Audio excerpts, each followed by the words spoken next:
প্রিয় কৃষিপ্রেমী বন্ধুগণ, ভিডিওতে আমরা যে মরিচের জাতটি দেখতে পাচ্ছি তা হচ্ছে এআর মালিক সিডস প্রাইভেট লিমিটেডের তুফান। এই তুফান মরিচের এ পর্যন্ত বয়স হয়েছে 60 দিন।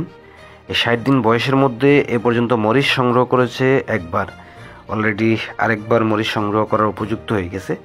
তো এই জাতটা চাষাবাদ করে যে অবস্থা দেখা গেল যে এর মধ্যে কোনো প্রকার উইল্টের আক্রমণ হয় না এবং ভাইরাসের আক্রমণ হয় না।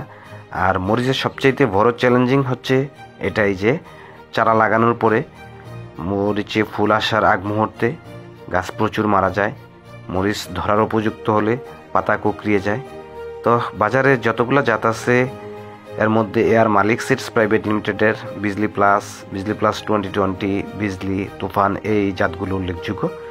তো এই জাতগুলোর মধ্যে আরেকটা অন্যতম জাত হচ্ছে তুফান মরিচ চাষাবাদ করে ইতিমধ্যে মাঠ পর্যায়ে ব্যাপক আলোড়ন তৈরি করেছে। এই জাতটা অত্যন্ত রোগবালাই প্রতিরোধী একটা জাত এবং গাছে যে পরিমাণ ফলন দেখা যাচ্ছে ইতিমধ্যে তা কল্পনার বাহিরে মরিচ এসেছে এই জায়গায়। তো এই গাছের বয়স যত বেশি হবে এর ফলন তত দিন দিন বৃদ্ধি পাবে। আর মরিচের সবচেয়ে বড় বিষয় যেটা, আপনারা মরিচ চাষাবাদ করার পূর্বে মরিচের জাত নির্বাচন নিয়ে খুবই দুশ্চিন্তার মধ্যে থাকেন, কোন জাত লাগালে ভালো হবে। তো আপনারা যারা মরিচ চাষাবাদ করবেন আপনারা নির্ভয়ে নির্দ্বিধায় এই এআর মালিক সিডস প্রাইভেট লিমিটেডের তুফান মরিচটি চাষাবাদ করতে পারেন।